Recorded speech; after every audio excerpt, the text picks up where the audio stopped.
వచ్చేటప్పుడు ఎలా రావాలో తెలుసా? దాపరికం లేకుండా మొత్తం చెప్పేసుకో. ఇప్పుడు ఒక పిల్లోడు ఉన్నాడు అనుకుందాం, ఒక చిన్న పిల్లోడు ఇంట్లో ఉన్నాడు. ఆ చిన్న పిల్లోడు ఫోన్లో ఏదో చూడకుండా చూస్తున్నాడు. చూసేటప్పుడు వాళ్ళ అమ్మ అటు నుంచి వచ్చింది. వాళ్ళ అమ్మ అటు రాగానే ఫోన్ ఇలా పెడతాడు. ఎందుకు ఫోన్ ఇలా వెనక్కి పెడతాడు? లేకపోతే ఒక నిమిషంలో అలా మార్చేస్తాడు. టీవీలో ఏదో చూస్తూ ఉంటాడు. టీవీలో ఏదో చూసేటప్పుడు ఒకవేళ వాళ్ళ అమ్మో వాళ్ళ నాన్నో తలుపు ఎవరైనా కొట్టారనుకో, ఇమ్మీడియట్గా గాడ్ ఛానల్ వచ్చేస్తుంది, ఆరాధన ఛానల్ వచ్చేస్తుంది. ఇమ్మీడియట్గా మారిపోతుంది. ఎందుకు తెలుసా మనం అలా మారుతాం? మనం చేసే పని ఎవరన్నా చూసినప్పుడు మానేసుకుంటాం, ఎవరన్నా వచ్చినప్పుడు మానేసుకుంటాం. ఎందుకు మానేసుకుంటామో తెలుసా? మనందరికి ఒక విషయం బాగా తెలుసు, నేను ఇలాంటి చెడ్డ పనులు చేస్తానని, నేను ఇలాంటి చెడ్డవి చూస్తానని, నేను ఇలాంటి పనికి మాలిన వాటి మీద సమయం గడుపుతానని వీళ్ళకి తెలిస్తే వీళ్ళు నన్ను ప్రేమించరేమో అనే భయం మనందరిలో ఉంటుంది.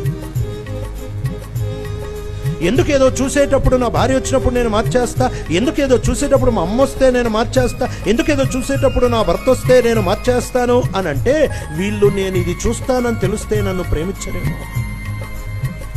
ఈ దాపరికాలు యేసు దగ్గర అవసరం లేదు. నేరుగా వచ్చి చెప్పొచ్చు, ప్రభా నా బ్రతుకు ఇలాంటిది, నా ఆశలు ఇలాంటివి, నా కోరికలు ఇలాంటివి, నా మనస్సు ఇలాంటిది, నా స్థితే ఇలాంటిది, నా నైజమే ఇలాంటిది, నా స్వభావమే ఇలాంటిది.